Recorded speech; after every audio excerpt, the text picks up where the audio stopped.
ఎన్నన్నా చెప్పరా, నువ్వు అలా చేయడం మాత్రం తప్పురా. ఎలా చేయటం? జీవితంతో పందెం కాయటం, అది 10 ఏళ్ల వయసులో, కరెక్ట్ అంటారా? ఎవరి జీవితం, ఎవరు పందెం కాశారు, ఎవరి వయసు 10 ఏళ్ళు? నేను ఇన్ఫర్మేషన్ చెప్పట్లేదండి, ఫీలింగ్ గురించి చెప్తున్నాను. ఎందుకు ఫీల్ అవుతున్నావు? ఫీల్ అవ్వాల్సిన సంఘటన కాబట్టి. ఏంటా సంఘటన? ఎందుకు సార్ పాతగాయని మళ్ళీ రేపుతారు? ఎవరు రేపింది, ఏంటా గాయం? ఎప్పుడో 12 సంవత్సరాల క్రితం జరిగిన విషయం సార్ అది. అదే ఏంటా విషయం? చెప్తే చెరిగిపోయే తప్పు కాదు సార్ అది. అలాంటప్పుడు ఎందుకు మొదలెట్టారా? నా మానాన్ని నేను మాడిపోయిన మసాలా దోశ తింటుంటే జ్యోతిలక్ష్మి డాన్స్ చేసినట్టు వినిపించకుండా కనిపించకుండా చూపించకుండా తినేసింది ఎవరు?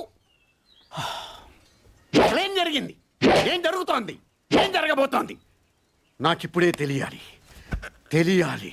తెలిసి తీరాలి. చెప్పరా? వద్దు, ఈడైతే లాయర్లాగా ఈడైపోయి చెప్తాడు, నేనైతే జడ్జిలాగా అందరి వైపు చెప్తాను. ఏం చెప్పినా నా వైపు